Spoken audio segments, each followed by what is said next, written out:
And olsun Allaha, çox pis iş gördün. Muhammedin nəslini qırmaqla özünə təsəlli verirsən. Əbdülmütəllib nəslindən olan parlaq ulduzları. Mən sənin cahil dədə babalarını arzulamağına qətiyyən təəccüblənmirəm.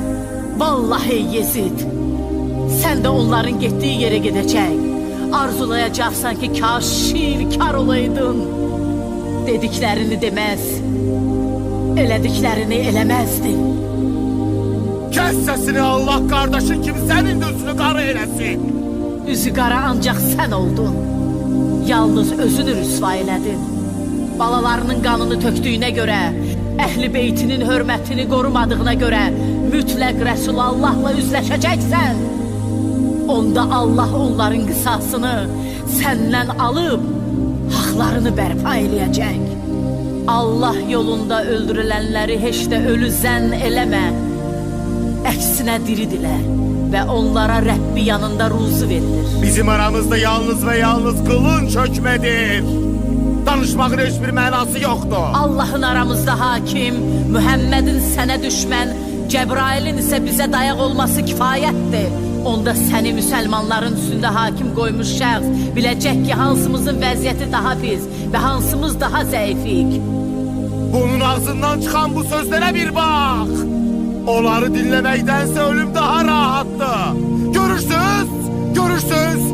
Eğer bu kadın mənə dediklerini Bizans imperatoruna deseydi, ona neylerdi? Cevap verin, onun dara çekilmesini emretmezdi mi? Dediklərim məni əsla qorxuda bilməz. Mən səni çox alçaq hesab eləyirəm. Vəzifənə, danlağına məhəl qoymuram. Gözüm qan ağlayıb, ciyərim parçalanır. Allahın pak ordusunun qovulmuş şeytanpərəstlər tərəfindən qətlə yetirilməsinə çox təəccüb eləyirəm. İndi sevinsən də tezliklə ziyanda olduğunu görəcəksən. Onda yalnız elədiyin əməllərin əvəzi veriləcək və Rəbbin bəndələrə əsla zülm eləməz. And olsun ki seni de kardeşine kavuşturacağım. Ağa, eğer onu öldürsen vəziyyət gərginləşər, cemaat əleyhinə qalxar və işlər istədiyi kimi olmaz. Vay olsun ona. Yoksa onların başına bir oyun açardım ki hiçbir sultan öz reyiyetine karşı etmeyin. Biz sənin rəiyyətin deyilik. Nə bilirsən, nə bacarırsan, nə istəyirsən elə Yezid. And olsun ki bizim adımızı batıra, vəhyi məhv eləyə və elədiyin alçaqlığı boynundan ata bilməyəcəksən.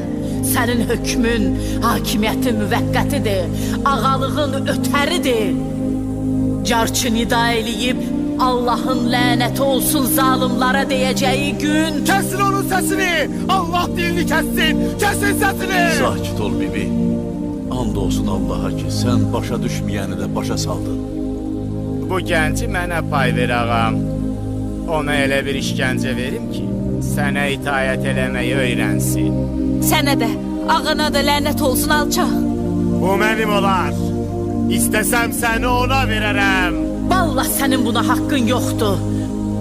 Onda gərək İslamdan çıxıb başqa bir dinə itaət eləyəsən. Mən səni elə belə də güman eləyirəm. Bəs nəyə görə bunu cəmaata açıq-aşkar bildirmirsən? Dindən çıxan senin atan ve kardeşin olub. Sən və atan Allahın və cəddimin dininə hidayət olunmusuz. Əgər müsəlmansansa... Yalan deyirsən ey Allah'ın düşməni. Allah'ın düşməni? Vallahi sən zalim hakimdən başqa bir şey deyilsən. Zülüm edib hakimiyyətinə güvənirsən. Küfür edən kəslər onlara verdiyimiz möhlətin öz xeyirlərinə olmasını güman eləməsinlər. Əslində biz onlara möhlət veririk ki, onlar öz günahlarını artırsınlar. Onlar üçün alçaldıcı bir əzab vardı. Uca və əzəmətli Allah doğru buyurmuşdu.